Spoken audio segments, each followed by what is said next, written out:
Having developed a general analysis for the MOS structure, it is now time to simplify the results and obtain simple equations that we can use in the specific case of strong inversion.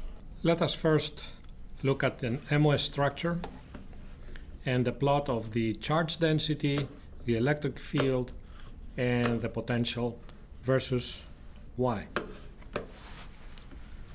I'm assuming that the gate charges all pile up in a very, very shallow region, so rho is very large, but the width of this distribution here is very small.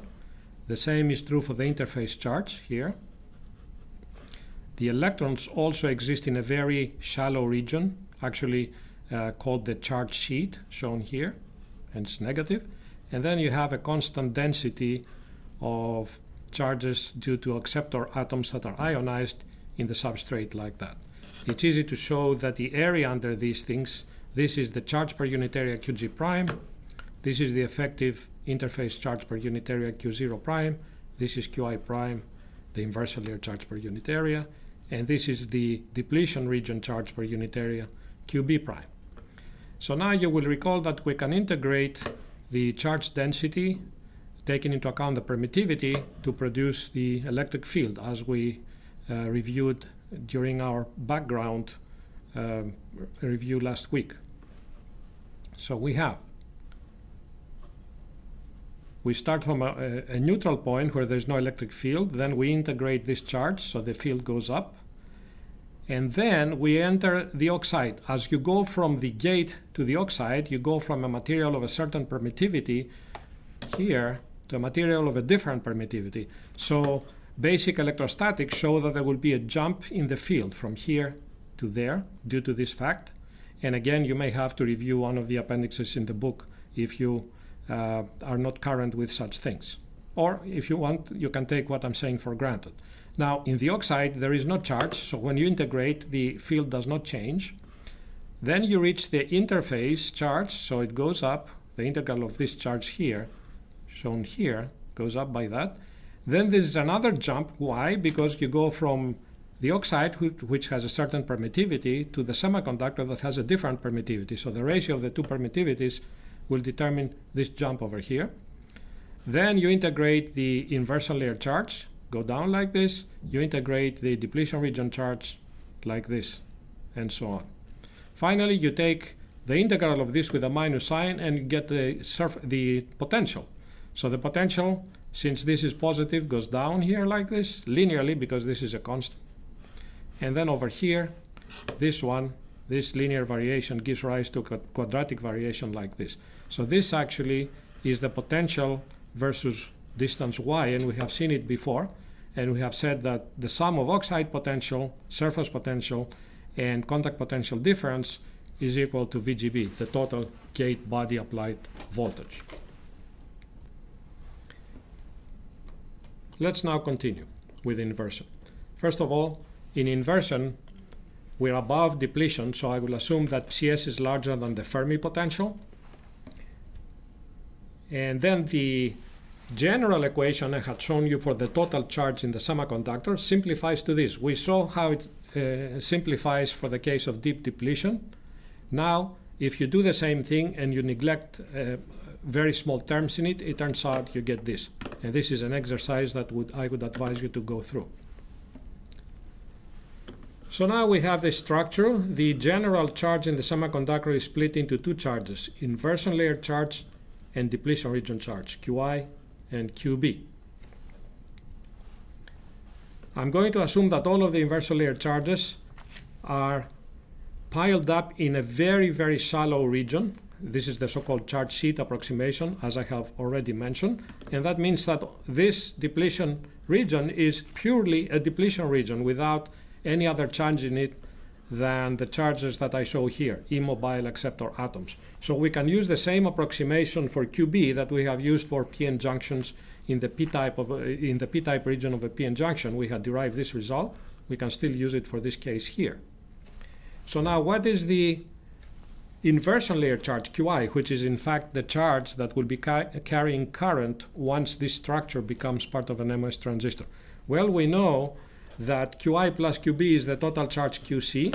Therefore, Qi is Qc minus Qb. So all you have to do is take this and subtract this from it, and we end up with this.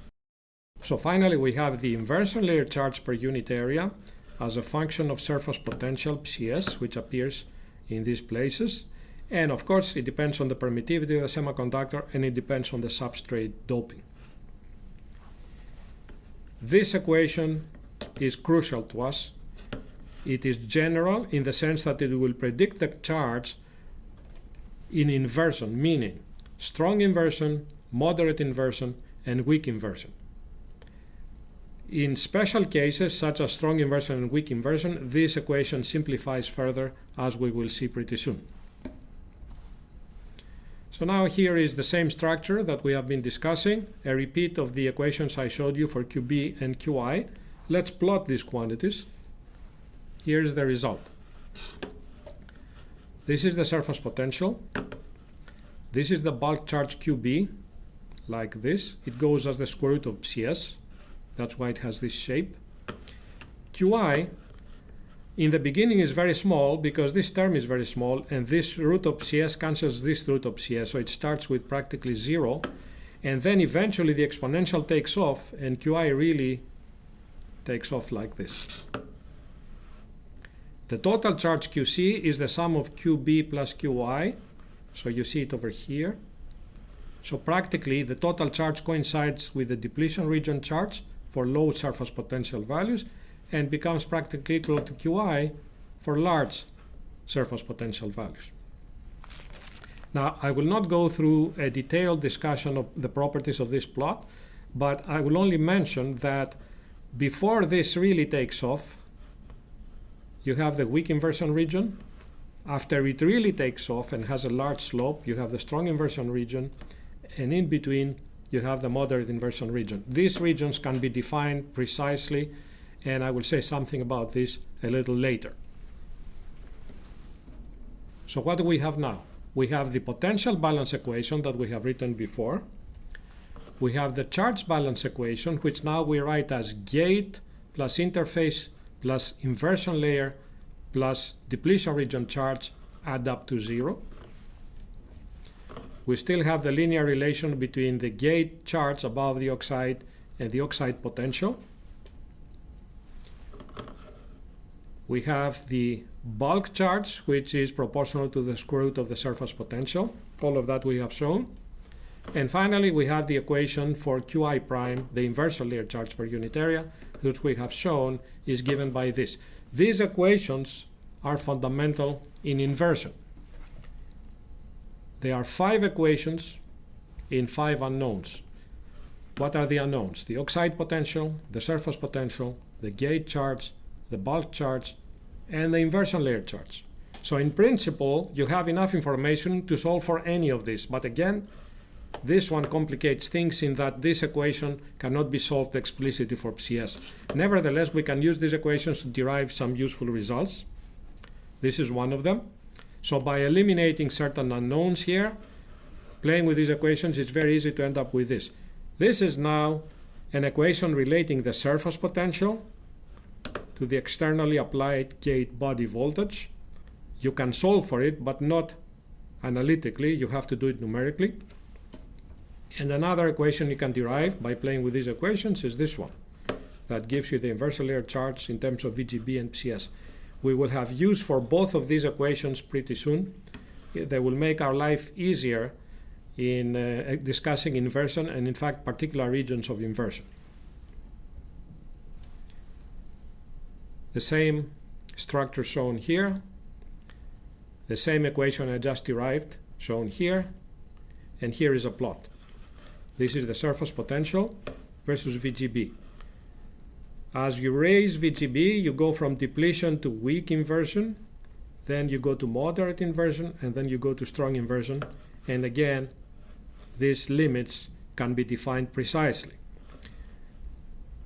Notice that the weak inversion is between phi f, or surface potential, and 2 phi f. And if for a given VGB you have the resulting CS, now With respect to PS, you can plot the charges, and these charges here are the charges I have shown you in a plot previously, only this plot has been now rotated 90 degrees counterclockwise so that this axis PS aligns with this PS. So for a given value of VGB, let's say here, you can find the corresponding CS over here and then go here and find the charges. As I said before, the limits between depletion and weak inversion, moderate inversion, and so on can be defined precisely. These limits will be denoted by VLO, VMO, and VHO. There are reasons for these names. I don't want to waste time here. Again, there's much more information about them in the book. You can find these limits precisely. You can define them and develop equations for them. The reason I will not do so in this lecture is, first of all, we do not have time, and second, we're emphasizing models that are valid throughout the inversion region, whether it is weak or moderate or strong. So for such models, you don't really need to know what the values of these things are. In the next video, I will show you how these general results that were valid in all regions of inversion simplify in the case of strong inversion.